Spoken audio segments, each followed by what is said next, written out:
Hi everyone, Assalamu alaikum. I'm Anisha Rahman Afrin. Welcome back to my YouTube channel. আজকে কবুতরের roast করে দেখাবো। খেতে অসম্ভব মজাদার। কেউ বলতেই পারবে না এটা কবুতরের মাংস নাকি মুরগির মাংস। স্বাদে ও ঘ্রাণে অনেকই ভালো। তোমরা যদি কবুতরের ভাজার রেসিপি দেখতে চাও তাহলে অবশ্যই উপরে আইকন বাটনে ক্লিক করে দেখে আসতে ভুলো না। কবুতরের রোস্ট বানানোর জন্য প্রথমেই 3 পিস কবুতরকে পরিষ্কার করে কেটে নিয়েছি, দেখতেই পারছো। রোস্ট করছি তাই রোস্টের সাইজে কেটে নিয়েছি এবং মাংসগুলোকে কাঁটা চামচের সাহায্যে থেতো করে নিয়েছি যাতে মশলা মাংসের ভেতরে ঢুকতে পারে। তোমরা দেখতেই পারছো কবুতরের মাংসের পিসগুলো অনেক সুন্দর লাগছে। কবুতরগুলো বেশ বড় সাইজের ছিল। এখানে একটি কবুতরের 4 পিস করেছি। এখন মশলা দেওয়ার পালা। প্রথমেই 2 টেবিল চামচ আদা রসুনের পেস্ট, 2 টেবিল চামচ কাঁচামরিচ ধনিয়া পুদিনা পাতার পেস্ট, 1 টেবিল চামচ মিক্স নাট পেস্ট, 1 টেবিল চামচ সয়া সস, 1 টেবিল চামচ টমেটো সস, 1 টেবিল চামচ ধনিয়া, 1 টেবিল চামচ গোলমরিচ, 1 টেবিল চামচ গরম মশলা, 1 টেবিল চামচ হলুদ, 1.5 টেবিল চামচ মরিচ গুঁড়া, 1/4 কাপ টক দই, 1 টেবিল চামচ লেবুর রস, 1 টিস্পুন কেওড়া জল। এখন সবগুলো ভালো করে মিশিয়ে দেব। আই মাস্ট সে দ্যাট এখানে সব পেস্টগুলোতে লবণ দেওয়া ছিল, তাই আলাদাভাবে কোনো লবণ দেওয়ার প্রয়োজন হয়নি। হাত দিয়ে ভালো করে মাংসগুলোর সাথে মশলা মিশিয়ে দিতে হবে যাতে মাংসের মধ্যে মশলা ঢুকতে পারে, এবং দেখতেই পারছো কিভাবে আমি মিক্সড করছি। এখন কিছুক্ষণের জন্য ঢাকনা দিয়ে ঢেকে রাখবো। 5 ঘন্টার জন্য রেস্টের জন্য রেখে দিচ্ছি।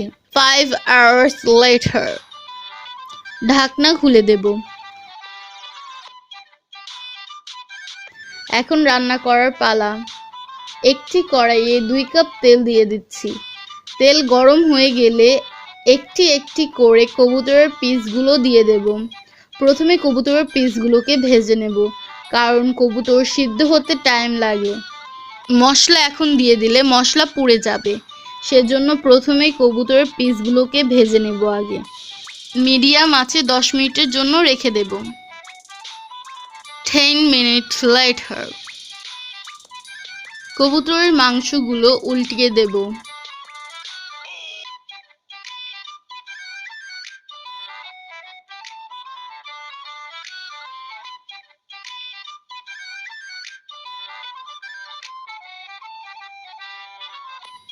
যেহেতু কবুতরের মাংস সিদ্ধ হতে টাইম লাগে, তাই ঢাকনা দিয়ে ঢেকে রাখবো 20 মিনিটের জন্য লো আছে। 20 minutes later ঢাকনা খুলে দেব এবং কবুতরের মাংসগুলো আবার উল্টিয়ে দেব।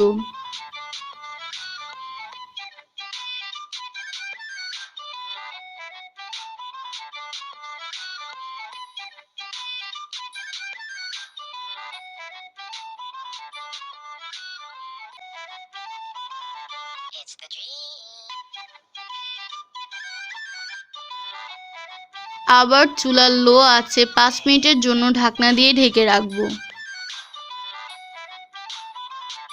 ঢাকনা খুলে দেব। হয়ে গিয়েছে কবুতরের মাংস ভাজা, প্রপারলি কুক হয়েছে। এখন একটি পাত্রে মাংসগুলো তুলে রাখবো।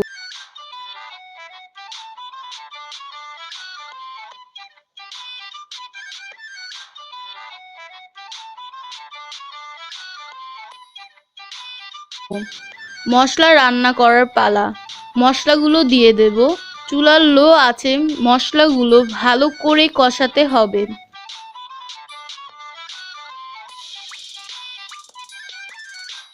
অল্প পানি দিয়ে দেব যাতে কাঁচা গন্ধ বের না হয়।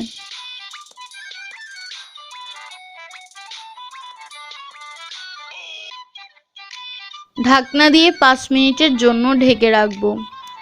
5 minutes later ঢাকনা খুলে দেব। দেখতেই পারছো মশলা রান্না করা হয়ে গিয়েছে পারফেক্টলি, রোস্টেড টেস্ট আসছে। কবুতরের মাংসগুলো দিয়ে দেব। ভালো করে নেড়েচেড়ে মিশিয়ে দেব।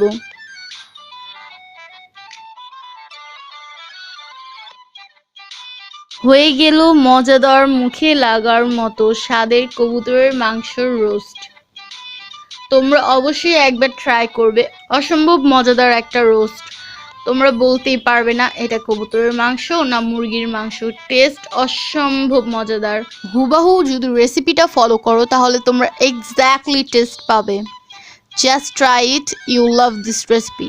আশা করি তোমাদের এই ভিডিওটা ভালো লেগেছে। যদি ভালো লাগে তাহলে অবশ্যই subscribe to my channel, like, comment, share করতে ভুলো না। নেক্সট ভিডিওতে আবার দেখা হবে। খোদা হাফেজ।